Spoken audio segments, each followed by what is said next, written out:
สบายดีจ้าสบายดีพี่เราสบายดีสุขคนค่ะสวัสดีตอนเที่ยงนะคะ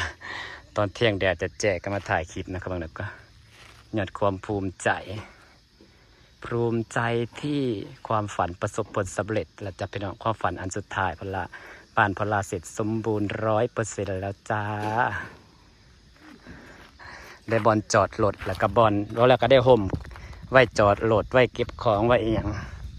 แล้วก็ได้ความสะอาดสะดวกสบายบุเปื่อนเพราะมันเชื่อมเพื่อนครัวแล้วก็ห้องน้ำมันเชื่อมกันเบิดกลายเป็นบ้านหลังใหญ่ขึ้นมาทันทีเลยตอนแรกว่าเสร็จหลังน้อยสุดท้ายกลายเป็นหลังบ้านใหญ่งามบอกพี่น้องนายเห็ดทรงคือตัวบ้านใหญ่ส่วนสร้างก็คือหมู่นางเองแหละเป็นผู้รับเหมาให้หมู่เห็ดให้เห็ดดีเลยราคากะอยู่ที่46,000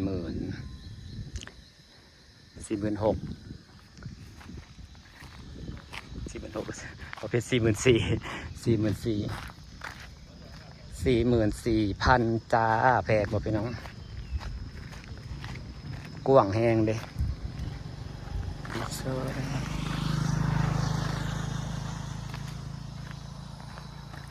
ต้นไม้กะเขียวงาม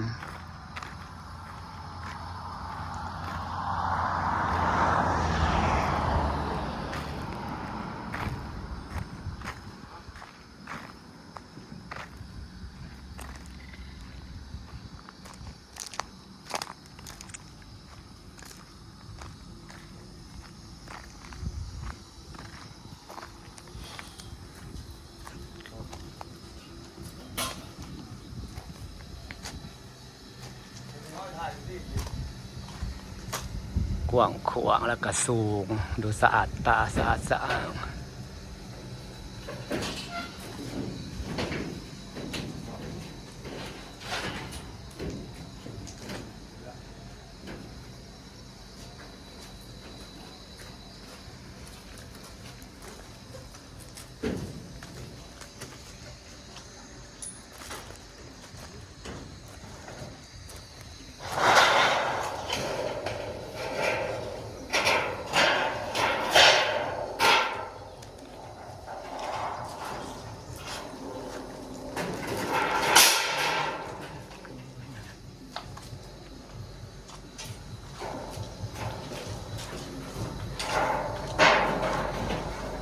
แล้วแหละกว้างขวาง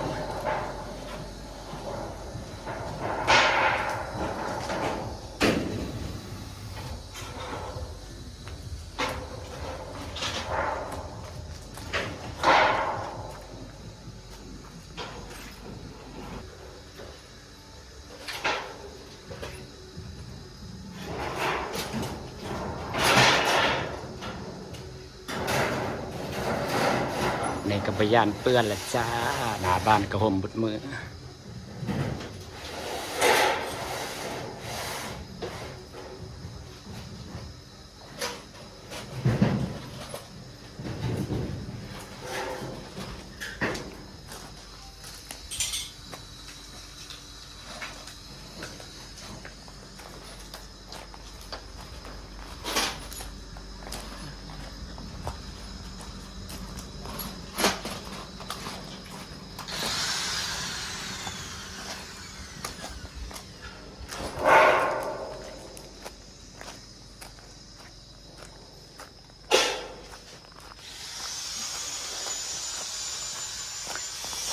จากบ้านหลังเล็กๆกลายเป็นบ้านใหญ่ขึ้นมาทันทีเลยจ้ะพี่น้องแตงโมเรากำลังจะสุกนะคะเดี๋ยวเราจะกินแตงโมขาควันให้ดูเลยจ้ะส่วนนี้น่าก็เปลี่ยนต้นไม้หมดเลยเปลี่ยนต้นไม้หมดแล้วจ้าสร้างเพิ่นนอน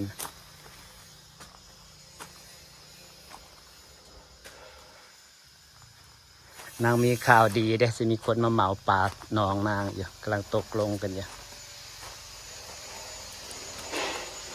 ความดีใจแข่งแดดถ่ายคลิป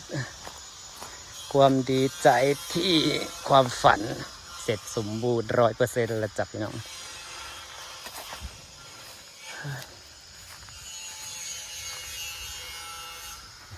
ค ฝั่งนี้เป็นบอลนางเล่นกลายเป็นบ้านหลังใหญ่ขึ้นมาทันทีเลยจ้าความกว้างสำกับบ้านหลังเดิมเดี๋ยวนี้ก็โล่งบัดนี้สะดวกสบาย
มันเบิด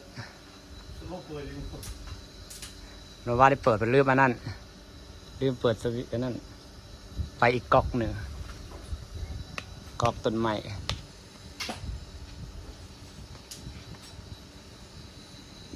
ว่าอากาศสบดีแท้บื้อดีนะเห็นแล้วมีลมอยู่บ่พอแถมอากาศดีอีกกำลังจะเสร็จสมบูรณ์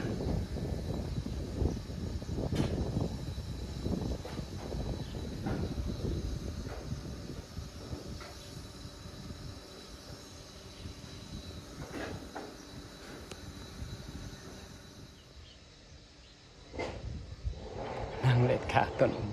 พี่น้องเรียวๆสิเว้าสู่ฟังแดดซอซามือจะหน่อยฝนก็ตกเนาะ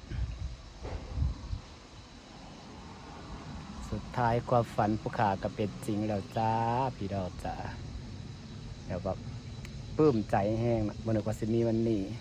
แล้วก็มีความสุขแห้งบาดเสร็จสมบูรณ์แล้วได้บดจอดรถแล้วสิลอยฟังตอนเห็ดเทือนหลังเห็ดเทือนมีไหมนะมูบอกยอมติดทอดหนีเวียดเพราะว่าสมมติในเห็ดเทือนแบบว่าเทือนอะไรว่าเขาเจ้าแบบเส้นได้เวียดจริงๆนะเขาสว่าราคาเทือนราคาสว่าเห็ดยังราคา50,000สิกาจ่ายครึ่งหนึ่งก้อนแล้วก็จะมาผ่อนจ่ายเป็นเดือนตอนนั้นเห็ดเทือนหลังใหญ่แล้วแรกๆนะเราติดหนีเวียด60,000แล้วก็บ้าเห็ดอีกแล้วก็ติดหนี100,000ป่ายกับหนีรถสุดท้ายนะก็เคลียร์เบิดตอนนี้หนีกับบ่มีเพื่อนก็เสร็จสมบูรณ์ไปแล้วคันบ่เป็นหนีกับบ่ได้แต่ละอย่างนะต้องปีนใส่นะมันสิได้ขอใส่บ่มีขอใส่แล้วความอยากได้เพราะว่าการมีเพื่อนเป็นเพื่อนเจ้าของมันมีความสุขอยู่ด้วยบ่มีกินมีเพื่อนส้นยังมีความสุขได้มันอย่างก็สบายใจเนาะต้นไม้ก็เริ่มเขียวงามหมดแล้วพี่น้องเอ้ยสดชื่นแล้วก็มีความสุขกว่าสิมีมื้อนี้มีบ้านโล่งคักมีบอนเก็บของเลยเพราะมันมันบ่มีห่มอยู่เพื่อนนางนะนี่แหละเห็ดนี้มันก็สิมีห่มอยู่มีบอนเก็บของที่บ่อนมันตากแดดแล้วก็มีบอนจอดรถกว้างเพราะความกว้างมันเกือบ6 เมตรความยาว15 เมตรสุดเฮือนของเฮือนพี่น้องซ้ำของเฮือนใหญ่เลยราคา46,000